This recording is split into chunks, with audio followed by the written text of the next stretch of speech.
எந்த குழப்பமும் இல்லப்பா. ஒண்ணு மீனா சொல்லியிருக்கணும், இல்லாட்டி ஸ்ருதி பொய் சொல்லியிருக்கணும். மனோஜ், நான் தான் சொல்லலன்னு சொல்றேன்ல. நான் எந்த பொய்ய சொன்னேன்? நான் காலையில உங்ககிட்ட சொல்லிட்டு தான் வெளியே போனேன். இல்ல மீனா, நீங்க சொல்லல. நீங்க என்ன சொல்லிட்டு போனீங்க? இங்க வெளியே கிளம்பிக்கிட்டு இருந்தாங்க, நான் உள்ள வந்தேன். அப்ப குளிக்க போனாங்க.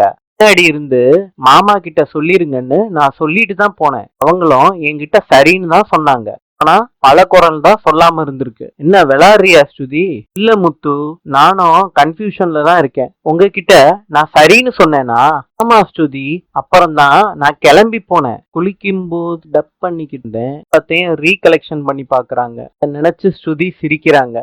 பல குரல் பேய் மாதிரி சிரிக்கிற. இப்பதான் முத்து எனக்கே புரியுது. இதுக்கு காரணம் மிஸ்கம்யூனிகேஷன் தாங்க. இவ யாரு? பேரே புதுசா இருக்கு. என்ன பண்ணுனா? மனோஜ் சொல்றாரு முத்து கிட்ட. மிஸ்கம்யூனிகேஷன்ங்கிறது ஆளு கிடையாதுரா.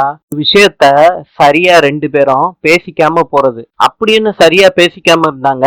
மீனா தான் தெளிவா சொல்லிட்டு போயிட்டால. ஸ்ருதிய பேச விடு, நீ சொல்லுமா.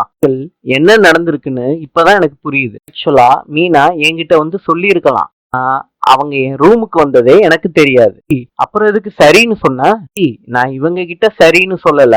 அப்ப இன்ஜினியர் கிட்ட டப்பிங் விஷயமா பேசிக்கிட்டு இருந்தேன் ஹெட்போன்ல. அவர்கிட்ட தான் நான் சரின்னு சொன்னேன். நான் மீனாவுக்கு சொன்னேன்னு புரிஞ்சுக்கிட்டு இருக்காங்க. இதுதான் இந்த மிஸ் கம்யூனிகேஷனா? அப்படியா ஸ்ருதி? நீங்க பாத்ரூம்குள்ள போனத நான் பார்த்தேன். ஆனா நீங்க காதுல மாட்டி இருக்கத நான் கவனிக்கல. இது ஒரு வேலையா போச்சு. காதுல ஏதோ மாட்டிக்க வேண்டியது, தனியா பேசிக்கிட்டே இருக்க வேண்டியது. இதான்ப்பா என் கார்லயும் ஏதாவது பேசிக்கிட்டே வருவாங்க. நான் அவங்களுக்கு பதில் சொன்னா உன்கிட்டயா பேசினேன்னு என்கிட்டயே கேக்குறாங்க. எங்க காலத்துல ரிசீவரோட போன் இருக்கும். போனை எங்க பேசிட்டு வைக்கிறோமோ அங்கேயேதான் இருக்கும். முடியும், பிரச்சனை எதுவும் வரல. என்னடானா போற இடத்துக்கெல்லாம் போனை எடுத்துட்டு போயிடுறாங்க. அம்மாப்பா, உடம்புல போற நகை மாதிரி இந்த காதுலயும் அந்த காதுலயும் மாட்டிட்டு சுத்த வேண்டியது. போறவன் வர்றவன் எல்லாரும் அப்படிதான்பா பண்றாங்க. சொல்றாரு அதான்டா டெக்னாலஜி, அதான்டா டெவலப்மெண்ட். சொல்றாங்க டெக்னாலஜி எல்லாம் நம்மள ஒன்னா சேர்ந்து பேச வச்சுக்கிட்டு தானே இருக்கு. முத்து, நீ அண்ணிய ரொம்ப மிஸ் பண்ணிட்டியா? ரொம்ப பயந்துட்டியா? நீ பயமா? அப்படிலாம் எதுவும் இல்லையே. நாங்க பார்த்தோமே. என்னாச்சு ரவி?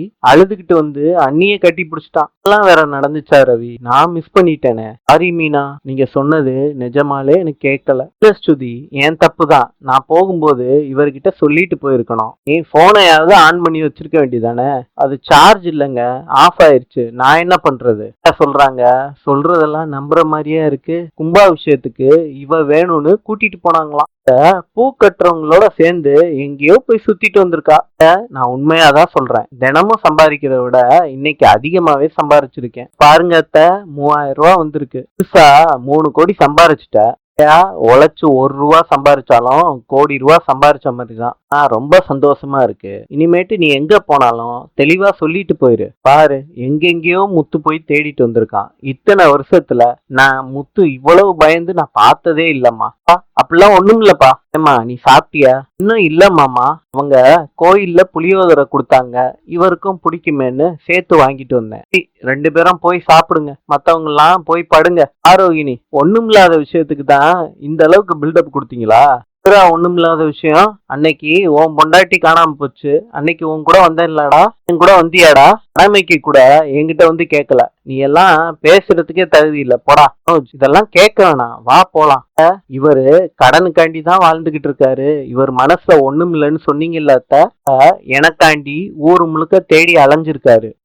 அவர் மனசுல நான் எங்க இருக்கேன்னு உங்களுக்கு தெரியுதுல்ல அத்த. மீனா, எங்க அம்மா சைலண்டா போறாங்க. அப்படிதாங்க. மொட்டை மாடியில உட்காந்து சாப்பிடலாமா? சரி மீனா. இல்ல, மீனாவை பத்தி ஏதாவது தகவல் தெரிஞ்சுச்சா? சந்திரா முத்துவுக்கு கால் பண்றாங்க. இல்ல, அவ இங்கேயும் வரல. யாரும் தகவல் தெரியலன்னு சொல்றாங்க. ரொம்ப பயமா இருக்கு மாப்ள. பயப்படாதீங்க, மீனா வீட்டுக்கு வந்துட்டா. உங்களுக்கு போன் பண்ணி சொல்லி இருக்கணும். அவ வந்த சந்தோஷத்துல மறந்துட்டேன் அத்த. இல்ல, எங்க போயிருந்தா? கோவத்துல எங்கேயாவது போய் உட்கார்ந்துட்டாளா? அதெல்லாம் ஒண்ணும் இல்ல. ஏதோ கோயில்ல மாலை கட்ட கூப்பிட்டாங்களாம், அதுக்கு போயிருந்திருக்கா. அதனால லேட் ஆயிருச்சு. அவ்வளவுதானா மாப்ள? நேரத்துல இப்படி பயமுறுத்திட்டாலே போன் பண்ணி கூட தகவலை சொல்லிருக்கலாம்ல. போனு ஆஃப் ஆயிருச்சான் அத்த. ரவி பொண்டாட்டி கிட்ட சொல்லிட்டு தான் போயிருக்கா. இந்த பொண்ணு எதுக்கு சொல்லாம இருக்கு? சொன்னத அவ கேட்கல. சின்ன குழப்பம் ஆயிருச்சு அத்த, வேற ஒண்ணும் இல்ல. சரி மாப்பிள்ள, எப்படியோ வந்துட்டால, அந்த சந்தோஷமே போதும். அத்த, சாப்பிட்டீங்களா? மாப்பிள்ள இனிமேட்டு தான் நீங்க சாப்பிட்டு படுத்து தூங்க. மீனாவை நாளைக்கு காலையில வர சொல்றேன். நீங்க மாப்பிள்ளன்னு போனை வச்சிடுறாங்க. அம்மா தான் மீனா போன் பேசிக்கிட்டு இருந்தாங்க. அவங்க எதுக்கு கால் பண்றாங்க? நீ வந்துட்டன்னு கேக்குறதுக்கு தான். அவங்களும் பயந்துகிட்டு தான் இருந்தாங்க. நீங்க அவங்க கிட்டயும் சொல்லிட்டீங்களா? நான் எல்லா இடமும் தேடினேன். அவங்க கிட்ட சொல்லியிருக்க மாட்டேனா என்ன? நீ அவங்களுக்காச்சும் ஃபோன் பண்ணி சொல்லியிருக்கணும். நான் நாளைக்கு வெளியே போனா எல்லாரும் என்கிட்ட வந்து விசாரிக்க போறாங்க. ஏங்க இப்படி பண்றீங்க? போன எனக்கு வர தெரியாதா என்ன? இப்போ உங்க டென்ஷன் எல்லாம் போயிருச்சா? எனக்கு என்ன டென்ஷன் மீனா? ஒண்ணும் இல்ல. இதுங்க போல அழுதனா நானா?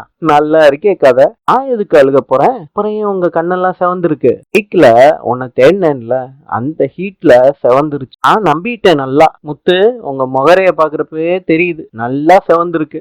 மீனா சரி பார்க்க முடியாம போயிருச்சே முத்து. எங்கேயாவது மறைஞ்சிருந்து பாத்திருந்தா மனசுக்கு சந்தோஷமாவது இருந்திருக்கும். என்ன மீனா சொல்ற? இல்லங்க, என் மேல இருக்க பாசத்தை பார்த்து ரசிக்கணும்னு சொன்னேன். நான் வந்த உடனே அடிக்க கை ஓங்குனீங்க பாருங்க, அதுல தெரிஞ்சிச்சு உங்களோட பாசம் என்னன்னு. மீனா நான் அடிக்க வந்ததுனால எனக்கு பாசக்காரன்னு சொல்றியா? ஆமாங்க, ஒரு குழந்தை அழுதுகிட்டு இருந்துச்சுன்னு வச்சுக்கோங்க, அம்மா குழந்தைய பார்த்த உடனே அடிக்கதான் கையே ஓங்குவாங்க. ஆண்டி அது கோவம்னு அர்த்தம் கிடையாது, அதுவும் ஒரு பாசம் தான். பாசத்தை உங்க கண்ணுல தான் நான் பார்த்தேன். கண்ணை வச்சே கண்டுபிடிச்சிருவியா? பொண்ணுங்க அதை ஈஸியா சொல்லிடும். இல்ல கோவமா இருந்தேல்ல, அதனால எங்கேயோ போயிட்டியோன்னு நினைச்சேன். எல்லாம் இல்லைங்க, நீங்க வாயில வர்றத நல்லா பேசிடுவீங்க. பாட்டியும் மாமாவும் நல்லா சொல்லிட்டாங்க. அன்னைக்கு மனசுல வச்சுக்கிட்டு உங்களுக்கு எதுவும் பேச தெரியாது, அதுவும் எனக்கு நல்லா தெரியும். ஏன் மீனா நான் பேசும்போது உனக்கு கோவம் வந்துச்சு? வலிக்குது மீனா, சும்மாரு. வலிக்குது இல்லைங்க, அந்த மாதிரிதான் எனக்கும் கஷ்டமா இருந்துச்சு. கோவம் வரும்போது அப்படிதான் இருக்கும் எல்லாருக்கும். உனக்கு கோவம் போயிருச்சு, ஆனா எனக்கு நீ பயத்தை காட்டிட்டியே. என்னைய தேடி எங்கெங்கெல்லாம் போனீங்க? நான் எல்லா இடமும் போனேன் மீனா. மார்க்கெட்டு, பூ விற்கிற கடை, எல்லா கடைக்கும் போனேன். போலீஸ் ஸ்டேஷன் முடியும் போயிட்டு வந்தேன். அங்க எதுக்கு போனீங்க? ஆமா, அப்பாவும் தான் பயந்துட்டாரு, அதனால கம்ப்ளைண்ட் கொடுத்துட்டு வர சொன்னாரு, அதுக்கு தான் போனேன். அங்க இன்னொரு கூத்து நடந்துச்சு. இங்க எனக்கு முன்னாடியே உன் தம்பி போய் உட்கார்ந்துருந்தான். எங்க சத்யாவா? ஆமா, வந்திருந்தான். நான் காணாம போயிட்டேன்னு கம்ப்ளைண்ட் கொடுக்க வந்திருந்தான். நான் உன்னை காணோம்லாம் அவன் கம்ப்ளைண்ட் பண்ண வரல. நான் உன்னை கொடுமைப்படுத்துறேனா? நான் உன்னை கொன்னுட்டேனா காண்டி என்ன அரெஸ்ட் பண்ண சொல்லி கம்ப்ளைண்ட் கொடுத்துக்கிட்டு இருந்தான். அவன் எதுக்கு அந்த மாதிரி பண்ணணும்? லூஸ் ஆயிட்டானா அவன்? அவனா பண்ண மாதிரி எனக்கு தெரியல. எவனோ நல்லா ஏத்தி விட்டுருக்கான். அந்த கோவத்துக்கு அங்கேயே வச்சிருப்பேன் அவனை. உன்னைய தேடணுமேனு வந்துட்டேன். பேசாம இப்படி செய்வான்னு நான் எதிர்பார்க்கலங்க. விடுமீனா, சான்ஸை யூஸ் பண்ணி என்ன கோர்த்து விடலான்னு பிளான் பண்ணிருக்கான். நான் வீட்டுல யாருக்கிட்டையும் சொல்லல. நீ தயவு செய்து யாருக்கிட்டையும் சொல்லிடாத. அவனுக்காண்டி நான் உங்ககிட்ட சாரி கேக்குறேன். நான் அப்புறம் அவன்கிட்ட பேசிக்கிறேன். எதுக்கு மீனா தேவையில்லாம சாரி எல்லாம் வேஸ்ட் பண்ணிக்கிட்டு? அந்த பூ எடு மீனா.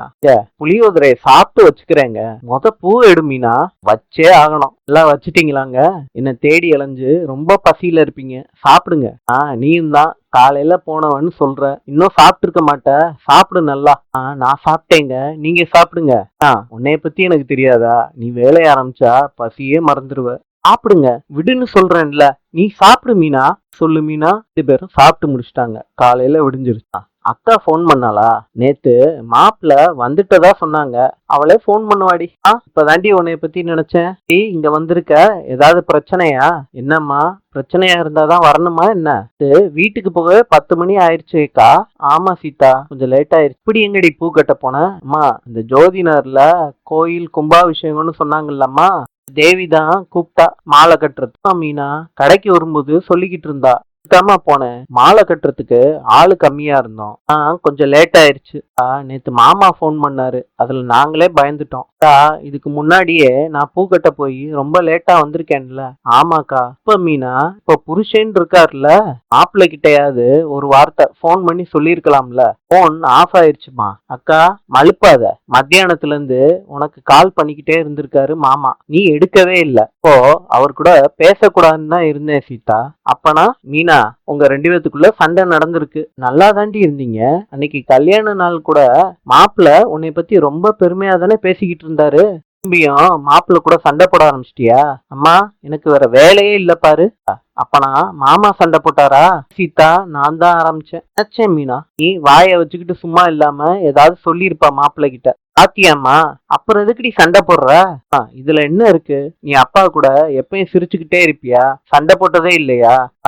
அப்பாதான் சிரிச்சுக்கிட்டே இருப்பாரு, அம்மா தான் பிரச்சனைய ஆரம்பிப்பாங்க. நீ பாத்தியா, அவரும் சண்டை போடுவாரு, நானும் சண்டை போடுவேன். இந்த மாதிரிதான் நான் என் புருஷன் கூட சண்டை போடுவேன், சேர்ந்துப்பேன். அதுக்கு என்ன இப்போ? இன்னைக்கு சிரிச்சு பேசிட்டியாக்கா? பேசியாச்சு. இப்படி என்னடி சண்டை போட்ட, என்ன விஷயம்? அதை தெரிஞ்சுக்கிட்டு நீ என்னமா பண்ண போற? பேசாம இருமா. பாவண்டி உன் புருஷன் எங்கெல்லாம் தேடி அலைஞ்சிருக்காரு தெரியுமா? இன்னொரு ட்ரிப்பு சொல்லாம எங்கேயும் போயிடாத. அக்கா எப்ப வந்த? சத்யா ஒரு ட்ரிப்பு சொன்னா கேட்க மாட்டியா நீ? அப்படி என்ன உனக்கு திமிராயி போச்சு? நீனா ஏன் அவனை திட்டுற? திட்டாம என்னமா பண்றது? மாமா மேல போலீஸ் ஸ்டேஷன்ல கம்ப்ளைண்ட் கொடுத்த. ஏடி மீனா சொல்ற? மேல கம்ப்ளைண்ட் கொடுத்தானா? அம்மா என்ன என்னமோ பண்ணிட்டாருன்னு போலீஸ் ஸ்டேஷன்ல கம்ப்ளைண்ட் கொடுத்திருக்கான். பாவி, எதுக்குடா மாப்பிள்ளை மேல கம்ப்ளைண்ட் கொடுத்த? அக்காவை தேடிக்கிட்டு இருந்தீங்க, குழம்பிக்கிட்டே இருந்தீங்க, அதனாலதான் ஸ்டேஷன்ல போய் கம்ப்ளைண்ட் கொடுத்தேன். மாமா மேல எதுக்குடா கம்ப்ளைண்ட் கொடுத்த? ஆளு தானே அக்கா கூட எப்ப பாரு சண்டையே போட்டுக்கிட்டு இருக்காரு. அந்த ஆளுதான் ஏதோ பண்ணிருப்பாருன்னு எனக்கு சந்தேகமா போச்சு, அதனாலதான் கொடுத்தேன். பைத்தியக்காரா, அவரு இவளை என்னடா பண்ண போறாரு? ஆவுண்டா அந்த மனுஷன் காணோன்னு பதட்டத்துல இருந்தாரு. ஒரு மேல போய் கம்ப்ளைண்ட கொடுத்துருக்க. இவன் அக்காவுக்காண்டி கொடுத்த மாதிரி தெரியல, மாமா மேல உள்ள கோவத்தை தீர்த்துக்க நினைச்சிருக்கான். நான் இதெல்லாம் பண்ண மாட்டேன், அக்காவை காணமேன்னு தான் கம்ப்ளைண்ட் கொடுத்தேன். சரி சத்யா, அப்புறம் அக்காவை எங்கெல்லாம் போய் தேடின? ஸ்டேஷனுக்கு போறதுக்கு முன்னாடி என்ன எங்கெல்லாம் தேடின? டைம் ஆயிருச்சு, அதனால ஸ்ட்ரெயிட்டா போலீஸ் ஸ்டேஷனுக்கே போயிட்டேன். ஆனா அவரு நான் போன இடம் ஒண்ணு விடாம எல்லா இடமும் தேடி இருக்காரு. இந்த அளவுக்கு உயிரா நினைக்கிறாரு என்னைய. என்ன ஏதோ ஒண்ணு பண்ணிட்டாருன்னு கம்ப்ளைண்ட் கொடுத்துருக்க. ஏன் என்கிட்ட கேட்காம நீ ஏன் எதுக்குடா பண்ண? அம்மா, அவன் தானா பண்ண மாதிரி தெரியல, சொல்லி கொடுத்துதான் கம்ப்ளைண்டே பண்ணிருக்கான். யார் சொல்லி பண்ண? அக்காவை காணோன்னு பயத்துல இருந்தேன், அதுக்கு சிட்டி தான் சொன்னா உடனடியா போய் கம்ப்ளைண்ட் கொடுத்துருன்னு நினைச்சேன். சத்யா, அவன் பண்ண வேலைதான்னு இன்னும் அவன் பின்னாடியே சுத்திக்கிட்டு இருக்கேல்ல. இப்படி பண்ற? மீனா சொல்ற மாதிரி அந்த சிட்டி கூட பழக்கத்தை விடுன்னு சொன்னா கேட்க மாட்டியா? அவன் மாப்பிள்ள உன் மேல கோவத்துல இருக்காரு, இன்னும் கோவம் அதிகமாயிருக்கு. பாரு சத்யா, என்னைக்கு அந்த சிட்டி கூட சேர்ந்து சுத்துறத நிறுத்துறியோ அன்னைக்குதான் நீ உருப்படுவ. உன் நல்லதுக்கு தான். டேய், நல்லது நினைக்க அவன் யாரா பத்தி உனக்கு சரியா தெரியல. டைம் வரும்போது உன்னை எதுலயாவது மாட்டி விடுவான், அன்னைக்குதான் உனக்கு தெரியும். வர்றேம்மா. இப்பதாண்டி வந்த? அம்மா, வீட்டுல நிறைய வேலை இருக்குமா. சத்யா, அவரு இன்னமும் நீ நல்லா இருக்கணும்னு தான் நினைக்கிறாரு. நீ அந்த சிட்டி கூட சேராம இரு, அது உனக்கும் நல்லது, அவனுக்கும் நல்லது. போயிட்டு வரேன் சீதா. போயிட்டு வரேம்மா. சிட்டிக்கு எல்லா விஷயத்தையும் அவன் கூட இருக்கவங்க சொல்றாங்க. டீ குடிச்சுக்கிட்டே கேட்டுக்கிட்டு இருக்கான். சத்யா வர்றா பாருங்கன்னு. வா சத்யா. வீட்டுக்கு வந்ததா கேள்விப்பட்டேன். ஆமா சிட்டி, ஏதோ கோயிலுக்கு பூ கட்ட போனாங்களாம். இதெல்லாம் சொல்லிட்டு போறது இல்லையா? நாங்கெல்லாம் எவ்வளவு டென்ஷன் ஆயிட்டோம். வேற எதுவும் பிரச்சனை இல்லையே? அக்கா தான் வீட்டுல வந்து திட்டிட்டு போயிட்டாங்க. ஏன்? அவங்க புருஷன் மேல கம்ப்ளைண்ட் கொடுத்தேன்ல, அதுக்கு தான் இப்படி பண்ணேன்னு சத்தம் போட்டு போனாங்க. அம்மா தங்கச்சி எல்லாரும் சத்தம் போட்டாங்க. நம்ம அக்காவுக்கு எதுவும் ஆயிடக்கூடாதுன்னு தானே பண்ணோம். நம்ம அவசரப்பட்டிருக்க கூடாது சிட்டி. கம்ப்ளைண்ட் கொடுத்தது தப்போன்னு இப்ப எனக்கு தோணுதா? தப்பு என் மேலதானே ஆயிடுச்சு. சத்யா, ஒரு தம்பி அக்கா மேல உள்ள அக்கறையில போயிருக்க, இதுல என்ன ஆக போகுது? இந்த ட்ரிப் நம்ம பேர்ல தான். இதெல்லாம் வேண்டாம் சிட்டி. அக்கா மாமா விஷயத்துல இனிமேட்டு நம்ம தலையிட வேணாம். அப்படி சொல்ற?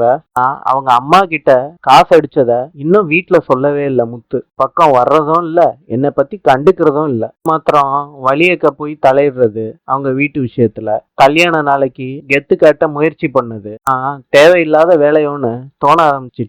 உங்க அக்காவுக்காண்டி தானே பண்ண? இல்ல சிட்டி, எங்க அக்காவுக்காண்டி நான் இதை பண்ணல, முத்து மேல உள்ள கோவத்தினாலதான் பண்ணேன். அதெல்லாம் பண்ணவே வேண்டாம்னு எனக்கு தோணுது. இன்று உக்ரைனின் நாணயம் ரூபில். நாளை சந்திப்போம்.